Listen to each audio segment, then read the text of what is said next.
Hola amigos, soy el pastor Ricardo Pimentel y les invito al comentario de la lección del día de hoy.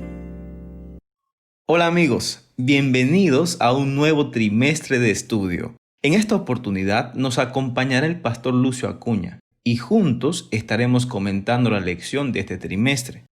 Comenzaremos a estudiar el libro de Isaías. La lección de este trimestre se titula Isaías, consolaos, pueblo mío. El día de hoy veremos la lección número 1, llamada Crisis de Identidad. Muy bien, el texto clave de esta semana está en Isaías capítulo 1, versículo 18, y dice: Venid luego, dice Jehová, y estemos a cuenta. Si vuestros pecados fueren como la grana, como la nieve serán emblanquecidos. Si fueren rojos como el carmesí, vendrán a ser como blanca lana. Hola pastor, ¿cómo está? Bienvenido. Hola Ricardo, estamos bien y listos para comenzar con el repaso de la lección de esta semana. Ok, pastor, muy bien. Vamos a estudiar estos 3 meses siguientes sobre el libro apasionante de Isaías. Y el día de hoy vamos a resumir la lección en 3 secciones. La primera parte hablaremos del pacto de Jehová con su pueblo. En la segunda parte veremos la condición del pueblo de Israel.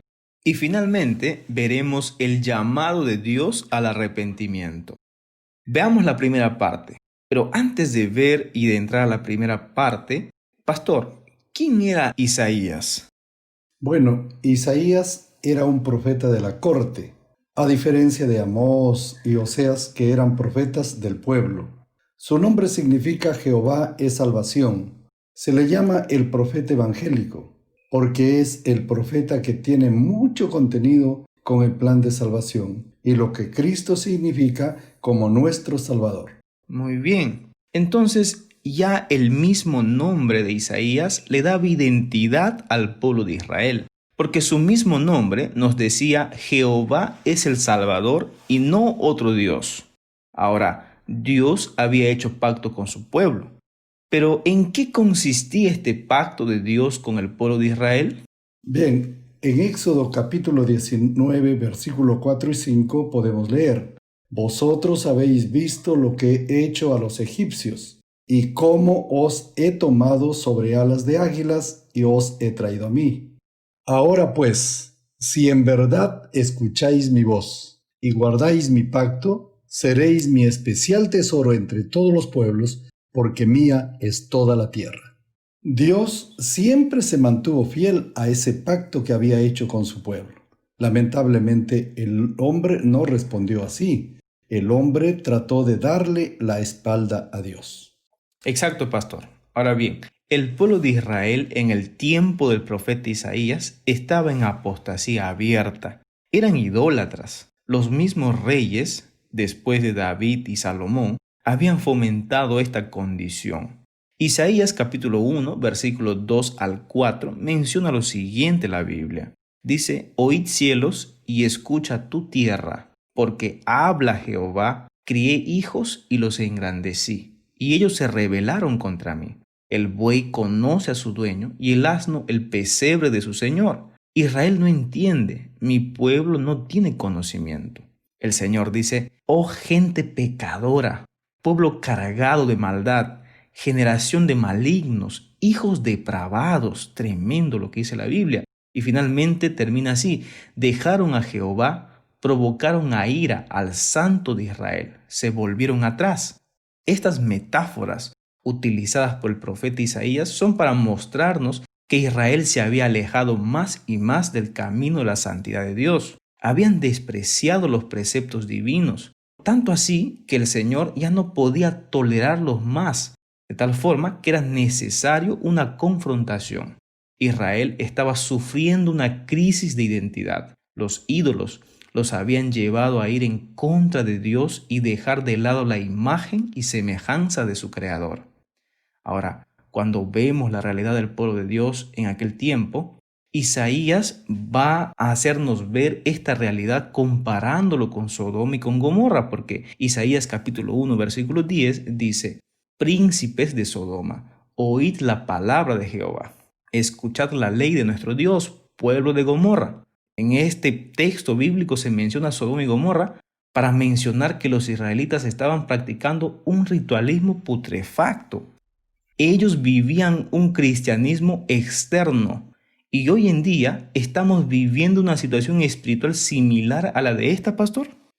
Sí, mira, nosotros necesitamos enfatizar que las mismas manos que ofrecían sacrificios y se extendían en oración estaban llenas de sangre, es decir, eran culpables de violencia y opresión hacia los demás. Al maltratar a otros miembros de la comunidad del pacto, mostraban desprecio por el protector de los israelitas.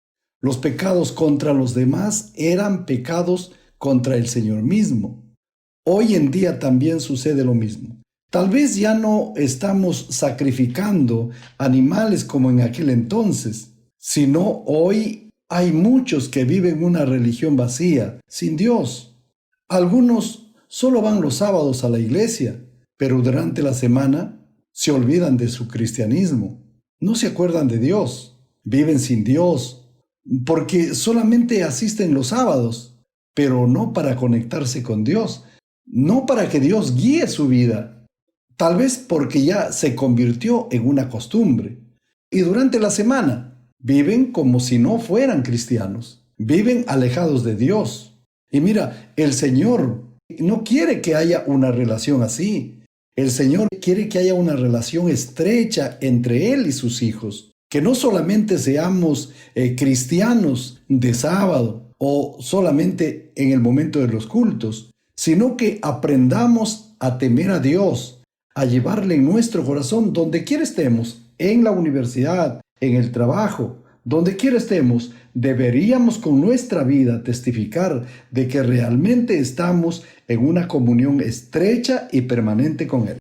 Muy bien, pastor. Entonces, en esta segunda parte hemos visto que el pueblo de Israel en el tiempo de Isaías vivían una religión sabática. Ellos iban al templo los sábados, sacrificaban, eran cristianos legalmente correctos, pero durante la semana se olvidaban de Dios, vivían lejos de Él. Entonces tenían una vida de apariencia de cristianismo, pero en realidad, en el fondo, no eran cristianos porque estaban alejados de Dios.